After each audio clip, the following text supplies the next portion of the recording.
Pintu-pintu surga judul cerita kali ini.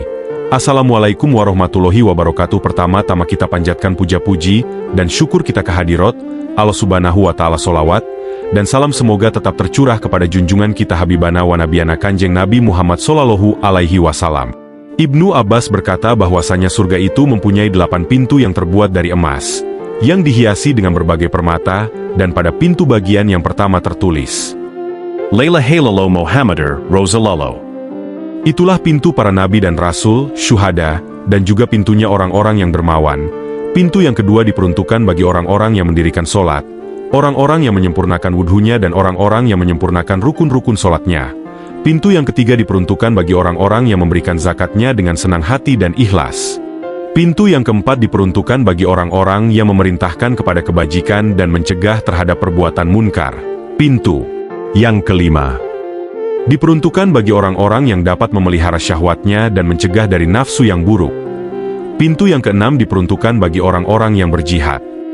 Dan pintu yang ketujuh dan kedelapan diperuntukkan bagi orang-orang yang bertakwa, yaitu orang-orang yang memejamkan matanya dari perbuatan dan sesuatu yang haram. Orang-orang yang melakukan kebaikan, di antaranya, berbuat baik kepada orang tua, mempererat tali persaudaraan dan lain sebagainya. Dan surga itu ada 8 macam. Yaitu yang pertama namanya Darul Jalal, yaitu surga yang terbuat dari mutiara putih. Yang kedua, namanya Darussalam, yaitu surga yang terbuat dari yakut merah. Yang ketiga, namanya surga Mawa, yaitu surga yang terbuat dari zabarut yang hijau.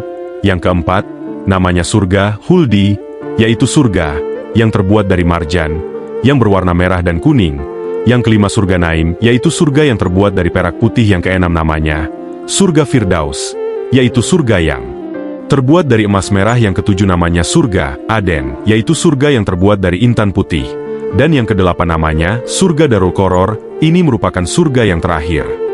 Surga Darul Qoror adalah surga yang paling utama bila dibandingkan dengan surga yang lain. Surga ini mempunyai 2 pintu dan 2 daun pintu.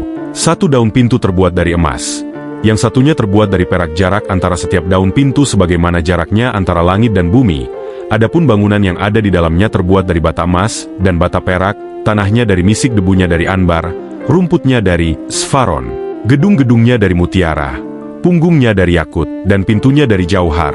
Di dalam surga ini terdapat sungai yang namanya Sungai Rahmat, artinya mengalir ke seluruh surga. Kerikil-kerikilnya dari mutiara yang sangat putih, yang lebih putih dari embun dan lebih manis dari madu. Di dalam surga terdapat sungai yang namanya Kautsar, yaitu sungai Nabi kita Muhammad Sallallahu Alaihi Wasallam. Pohon-pohon dari intan dan yakut. Dalam surga ini juga terdapat sungai Kafur, sungai Sensnim, sungai Salsabil, sungai Rahikul Mahtum, dan di belakang sungai-sungai ini terdapat sungai-sungai lain yang tidak terhitung jumlahnya. Diriwayatkan dari Nabi Sallallahu Alaihi Wasallam, beliau bersabda, "Di malam aku dijalankan ke langit, telah diperlihatkan kepadaku seluruh surga, maka aku melihat 4 sungai. Yang pertama sungai dari air yang tidak berubah warnanya.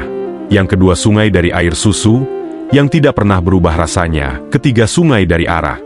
Dan yang keempat sungai dari madu, yang sangat kuning. Sebagaimana firman Allah dalam surat Muhammad ayat 15. Fiha anharu mimarin guairi asanin wa anharu min labanin. Lam yatagoria tomu wa anharu min khomri. Ladzatin lisyuribana wa anharu min asalin musofan. Artinya, yang di dalamnya terdapat sungai-sungai dari air yang tidak berubah rasa, dan baunya sungai-sungai dari air susu yang tidak pernah berubah rasanya. Sungai-sungai dari hamer yang lezat rasanya bagi orang-orang yang meminumnya, dan sungai-sungai dari madu yang bersih dan jernih. Sekian dulu untuk cerita ini, nantikan cerita selanjutnya. Semoga kita semua termasuk jadi salah satu penghuni surga tersebut. Mata yang melihat, telinga yang mendengar, hati yang meresapi, semoga menjadi saksi kebaikan sahabat semua nanti di hadapan Allah Subhanahu wa Ta'ala. Amin. Palms up together, ya Rabbal Alamin. Akhiru kalam. Assalamualaikum warahmatullahi wabarakatuh.